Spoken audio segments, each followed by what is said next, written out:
Hello, I'm Dr. Natalie, and here at Learn to Love Your Story, it is my passion to help women in midlife design the lives that they want to be living in.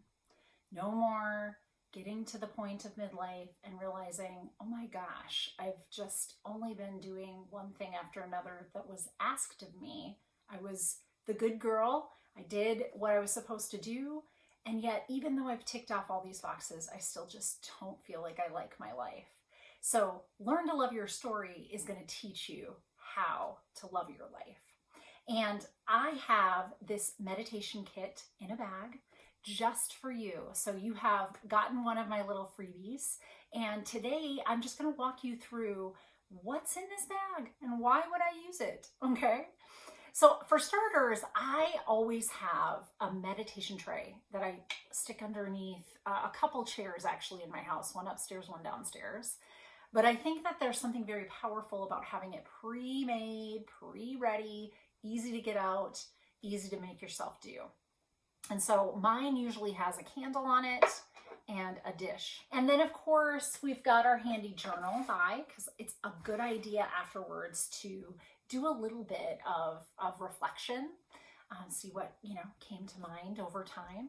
So what I want you to do is use this beautiful little handy dandy card that I gave you. So it has a quote on one side, but on the other side, it has a scan code.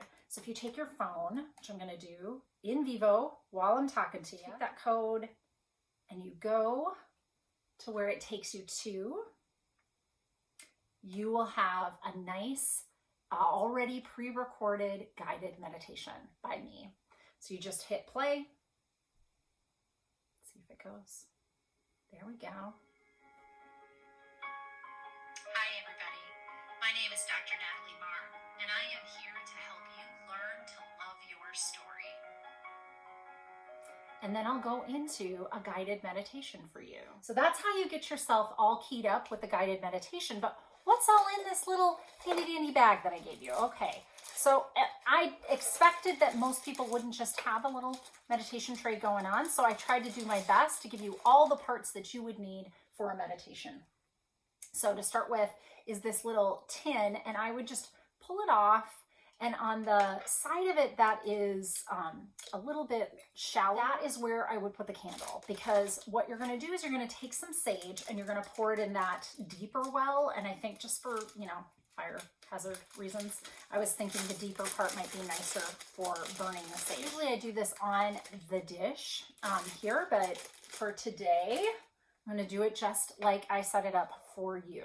Then you take your matches that I've also given you, kind of just put the match in there with the sage. It'll get it going. And once it gets going, you'll see some smoke rise. Oh, good. You can see it on the camera too. So once that smoke is going, isn't that nice? That's what I'm getting after. Now, here's why. I am not a very woo-woo person. If you know anything about me, you know that I'm a clinical psychologist that has 2 decades of experience, and a lot of it in how the brain and nervous system work. So why I want you to have something burning like sage is because the olfactory nerve, which goes from your nose right into your brain, only has about one juncture from getting the stimulus, smelling something, and hitting the emotional center of our brain. And that emotional center will tell you real quickly how meaningful something is, right? Much faster than your eyes do.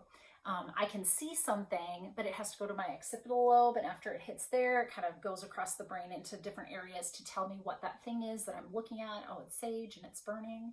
And then it tells me it's a little bit more clunky than smell getting to that amygdala or that limbic system. So the emotional relevance of it hits us faster when it's a smell than when it's something that we see. And I bet you already know this. You smell popcorn, you think of movies, right? For me, I smell rose oil and I think of my grandmother because she wore it. And so there are powerful smells that kind of pull us right back to where we want to be. And what we're trying to do here with this meditation kit, but honestly, what I'm trying to help you to create is a practice of coming to a meditation every single day, because that's going to teach your brain how to keep yourself calm and soothed, how to keep yourself here in this present moment, nowhere else, just here. And it'll train the parts of our brain that do those things. And so we will be more in charge of where our mind goes, where our attention flows in our life, instead of life choosing for us and pulling us in many different directions. So if you have stress, all of us do, this is really useful because it's going to teach that part of your brain how to pull your attention back to where you want it to be instead of feeling like it's pulled all over. So the smell is important, and that's why I do it. And I can tell you that there is science, hopefully I'll give you a link to this, but there is science behind how cleansing to the environment, sage burning, white sage burning in particular, or smudging can be. And it really does also kind of lower anxiety and other things. So there's lots of valuable reasons.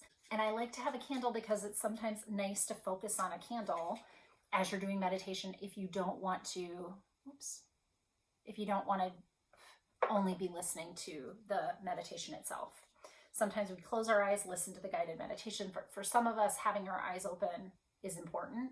Having a focal point like a candle with your eyes gazed down is also useful.